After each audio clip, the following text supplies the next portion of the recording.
जय श्री राम। आइए हम सब लोग रामचरितमानस की कथा श्रवण कर रहे हैं। सारे देवता आ गए हैं।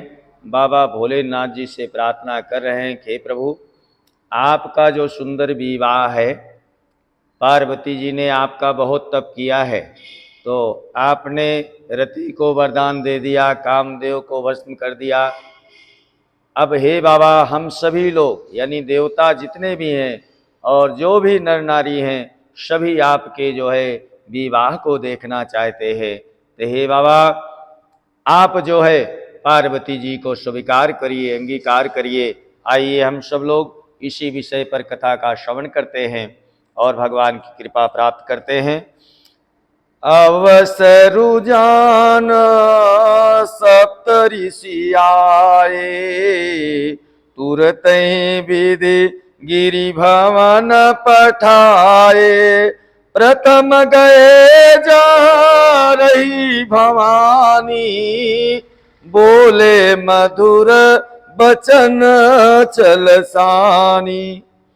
उचित अवसर जान करके सप्तऋषि आए और ब्रह्मा जी ने तुरंत कहते हैं उन्हें हिमाचल के घर जो है भेज दिया।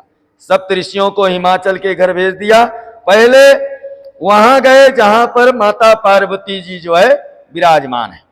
कहते हैं कि उनसे छल से भरे हुए मीठे वचन में बोले, विनोद युक्त आनंद पहुंचाने वाले वचन बोले। क्या बोले? कहा हमारा सुनो तब नारद के उपदेश, अब भा झूठ तुम्हारपन जरेऊ कामू महेश। जारेऊ कामू महेश यानी सप्तऋषि क्या कह रहे हैं कि नारद जी के उपदेश से तुमने उस समय हमारी बात को नहीं सुना, है ना।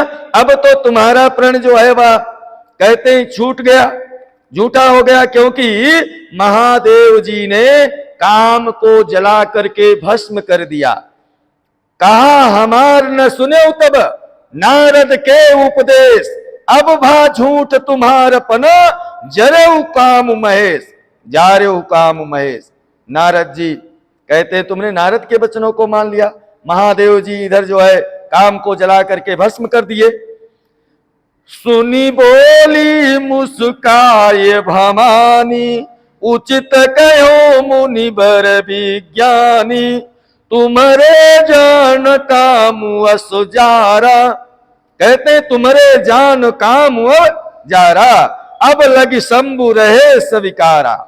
यह सुनकर के पार्वती जो है वह मुस्कुरा करके बोली कि हे विज्ञानी, हे मुनिवरों, आपने उचित ही कहा है। आपकी समझ में शिव जी ने कामदेव को अब जलाया है। अब तक तो वह कहते हैं विकार युक्त कामी ही रहे हैं। हमरे जान सदा शिव जोगी, अजन अनवद्य कामय भोगी। कहते हैं हमरे जान सदा शिव जोगी, अज अनवद्य काम अभोगी। जब मैं शिव से अस जानी, प्रीति समेत कर्म मन मानी। किंतु हमारी समझ से तो शिव जी सदा से ही योगी हैं।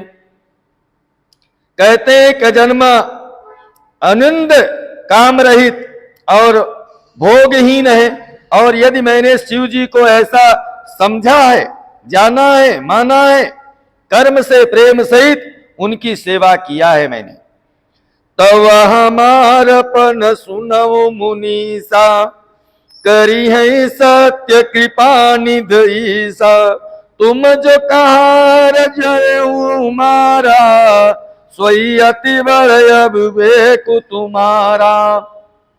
तो हे मुनीश्वरों सुनिए, वह कृपा निधान भगवान मेरी प्रतिज्ञा को सत्य करेंगे।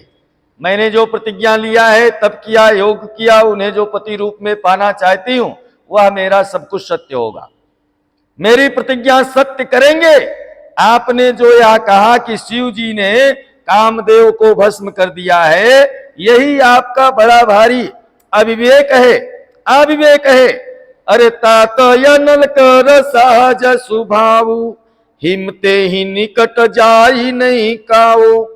अरे गए समीप सो अवश्य न साई, असे मनमता महेश की नाही। कहते हैं तात, अग्नि का तो यह सहज स्वभाव होता है ना। कहते हैं कि पाला उसके समीप कभी नहीं जाता है। अगर ठंड हो तो अग्नि के समीप कभी नहीं जाता है, और जाने पर वह क्या हो, अवश्य ही नष्ट हो जाता है। ठंड या पाला जो है अग्नि के पास गया तो वह नष्ट हो जाता है। महादेव जी और कामदेव के संबंध में भी यही न्याय बात जो है वह समझना चाहिए कि जैसे अग्नि के पास ठंडी पाला नहीं रुक सकता, वैसे महादेव के पास कभी काम भी नहीं रुक सकता, ना आ सकता है।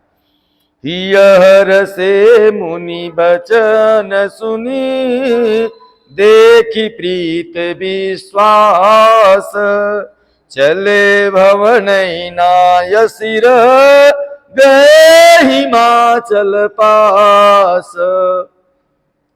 कहते हैं कि पार्वती के वचन सुनकर और उनका भगवान शिव में इतना प्रेम देखकर, विश्वास देखकर मुनि हृदय में बड़े प्रसन्न हुए और वह भवानी को सिर नवा करके प्रणाम करके चल दिए। कहां चले?